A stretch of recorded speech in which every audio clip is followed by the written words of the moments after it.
You go against me, I'm coming for everybody. And guess what? I'm okay with it. I'm not going to cry about it with you. I'm not going to sit up and be in my tears. I'm a whole veteran, baby. So at the end of the day, yeah, come on in the foxhole and get comfortable. I am about what it is. And so just own it. Just own it, Scott. It's okay. I don't understand about 75% of what just happened. What's happening, everybody? Welcome to yesterday's news channel, where we watch CNN so you don't have to. On last night's episode of News Night with Abby Phillip, Scott Jennings and another conservative sat down with Abby and three whiny lunatics. Now, just when he thought CNN couldn't squeeze another drop of narrative out of Jimmy Kimmel's suspension, supposedly forced on ABC by FCC Commissioner Brendan Carr, Scott Jennings was shocked to see they burned almost another entire episode on it. And as advertised in the second clip, one of my favorite Scott Jennings moments of all time happens. I can't wait for you to see it, and you tell me if I'm overselling it. But first, let's watch Scott Jennings quietly ask himself, what am I doing here? While simultaneously dominating a panel of dopey liberals. Let's go. President Trump has fundamentally changed the direction of this country. And one of the ways that he's done that is he's run directly at these legacy mainstream broadcasters, and he's smashed the facade that they get to control what we get to say and what we get to think. Yeah, I don't think this is the last shoe to drop. This is a massive shift that's taking place in the media ecosystem, and I think the consequences are going to continue to flow. Trump is changing the country in the sense that media companies no longer get to decide what voices they air, who they talk to. Is that really what they're trying to say here? That the president gets to decide that now? Well, I actually talked to Brendan Carr today, too, for about 20 minutes. He brought up a similar concept, but it was in the framework of these local affiliates who have to live by these public interest rules finally getting a chance to push back against the networks, the programmers. It was his view that for too long, the programmers, the networks, had too much power over these affiliates and had basically been able to boss them around. So he viewed this whole episode as a situation where these networks are finally saying, look, we have to live by these rules. We have to live under the public interest rules. We don't, particularly like to air this. We're the ones hearing about it from our viewers and from our advertisers, and we're finally pushing back on it. So you're saying that he... Well, we have the clip, and I'll play it in a minute, but he's suggesting that this is all just spontaneous, that this is just, coming from the ground up. He had nothing to do with it. Trump had nothing to do with it. Was it spontaneous when Colbert was... I just think it's hard to believe, given the facts of the situation that we know happened.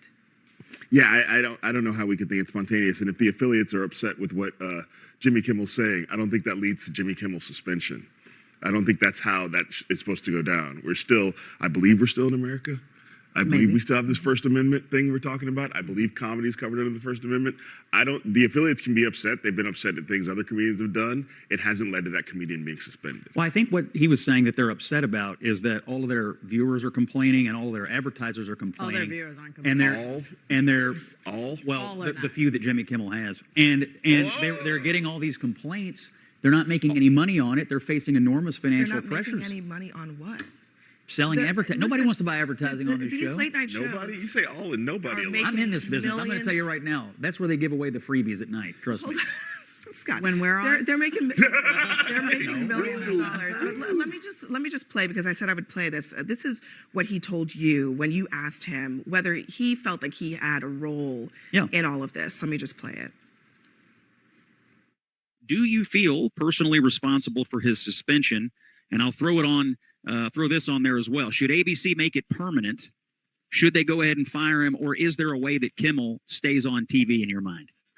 Well, first of all, nobody went on a podcast and made federal policy. President Trump has created a permission structure for corporations and for the market itself to start to rationalize. So people probably feel comforted to say it was a grand conspiracy and it was because this happened and that happened. And they're frankly barking up the wrong tree. They're missing the broader dynamics that are taking place in the media ecosystem. Oh, I mean, he made it pretty clear. You can do this the easy way or the hard way. You can either do it yourself or I can get involved. So I thought it was surprising that he didn't take any responsibility for that. And perhaps it's because there's a clear legal standard here that he would violate if he had in fact pressured them, as he seemed to have done publicly. Well, I asked him several different ways if he thought he was responsible for it or, how he thought it went down. He has a clear point of view here, which is that these groups that own these affiliates, and I think the two companies are Nexstar and Sinclair, they own over 60 affiliates, that they, independent of anything he was doing, had made a decision that it was no longer in their best interest to have Jimmy Kimmel on the air. They suspended Jimmy Kimmel? Well, they told the network that they would not air it. So when you How take does that lead to Kimmel suspension? when though? you take 60 television stations that won't air something, the network has to make a decision. I'll talk quick because everything I want to say is pretty much a repeat of yesterday's episode. This is insane. Suggested an offhand comment by an FCC commissioner somehow made ABC suspend Jimmy Kimmel. That is crazy. If the federal government ever told a private company must fire this person, I'd call foul, even if it was Jimmy Kimmel. I wouldn't be sad about it, but that never happened. But CNN has now devoted 2 entire nights to this fantasy, and they're smug about it, acting like they've got conservatives trapped in some big scandal. At least that's how Abby's coming across to me. But just take a step back and look at it. They're basically claiming Donald Trump got Jimmy Kimmel suspended. There's nothing factual about that statement. You're watching the narrative building happen in a row. 2 nights of whining and lectures over absolutely nothing. All right, now coming up is the clip that has my favorite Scott Jennings moment ever in it. See if you can pick up on it without me saying anything, and then we'll talk about it after. It's not a matter of, I never watched Jimmy Kimmel show, so I'm not like, it's not. Nobody else did But either. what I'm saying is there will be a time when Donald Trump won't, and I know what you're about to say, Joe Biden, and I didn't agree with that when Joe Biden was trying to censor different platforms. I think we should have regulations, I have a legit question. But go Finish. ahead, ask me the question. Well, I'll have a legit answer. I think we're missing the affiliates in this conversation. They are an important part of I this. don't think we're missing the affiliates Broadcast at television all. works different than cable, so Gutfeld is not a one-for-one. But number 2, these television station owners, they have these local stations that are facing enormous pressures.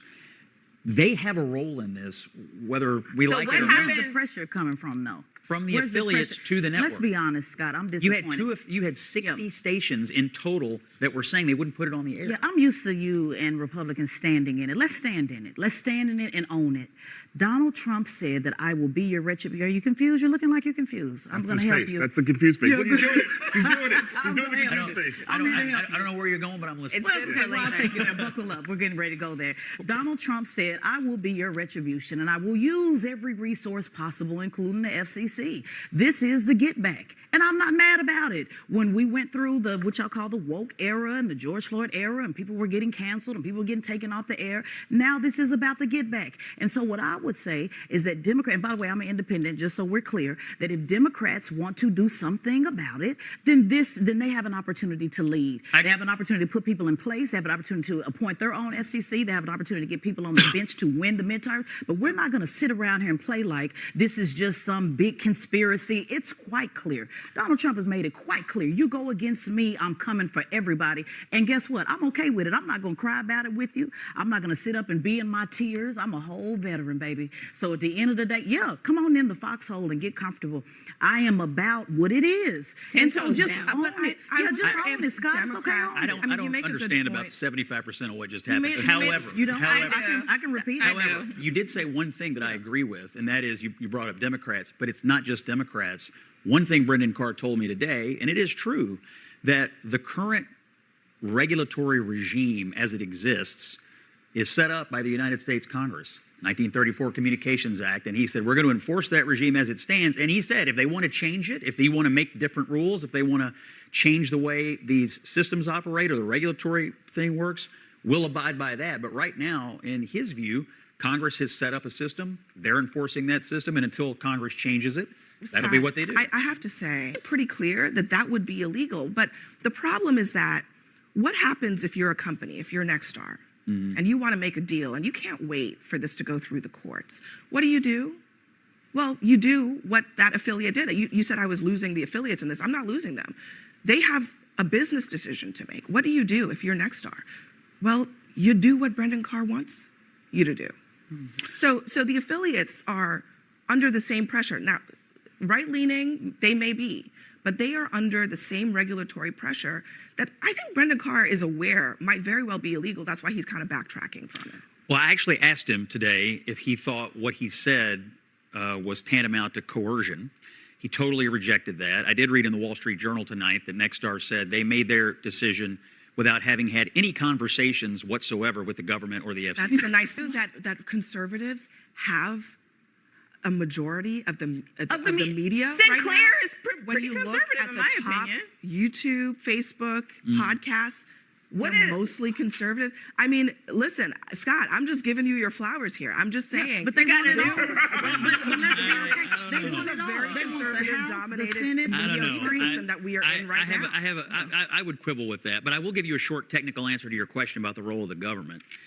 It's different for the Kimmel ABC network affiliate situation than it is for cable. That's number one. And the reason is because there is a law, the Communications Act of 1934, this public interest thing, and the Supreme Court has held that Congress and the FCC have a role in regulating this. And so until they change that, there will be an ongoing role for the Sinclair has a role in regulating. Listen, this. I did It not. does, because they own the network affiliates, am and the not network disputing. affiliates have to follow the law. They're the Scott, ones with FCC license. We have more. I could talk about this moment from the video for like a 10-part series, an hour each. And that lady goes off about being about it and with it and in the foxhole. Scott's face was effing priceless. Like, what the hell are you talking about? When he said, I didn't understand about 75% of what just happened. First of all, I thought that in my head a millisecond before he said it. Second, you could only faintly hear it, but she responded, you didn't? I can repeat it. I've unfortunately had to watch her ramble about 4 times now, and I'm telling you in full confidence that her repeating it would have not helped anyone. I thought that was so funny, I'm losing my place. But Scott's right. They are acting like the affiliates don't exist. W. Kamau Bell said, I don't know how affiliates being unhappy leads to Jimmy Kimmel's suspension. Well, networks care a lot about affiliates. They always have. I know nothing about television, but I do know you keep affiliates happy or you've got real problems. That's the business reality, not a government plot. At the end of the day, CNN just turned Jimmy Kimmel's suspension into a Trump conspiracy theory, but it's not even a good one. 2 nights wasted on a fake scandal. Aren't you glad I watched CNN for you now? What do you guys think? Do you buy CNN's claim that Trump somehow got Kimmel suspended? Honestly. Or is this just another desperate attempt to keep a dead narrative alive? And do you agree that's one of Scott's funnier moments on this show? Anyway, that's it for this video. No announcements. Thank you so much for taking some time to watch the video. It means a lot to me. Always, always put God first. I'll see you guys.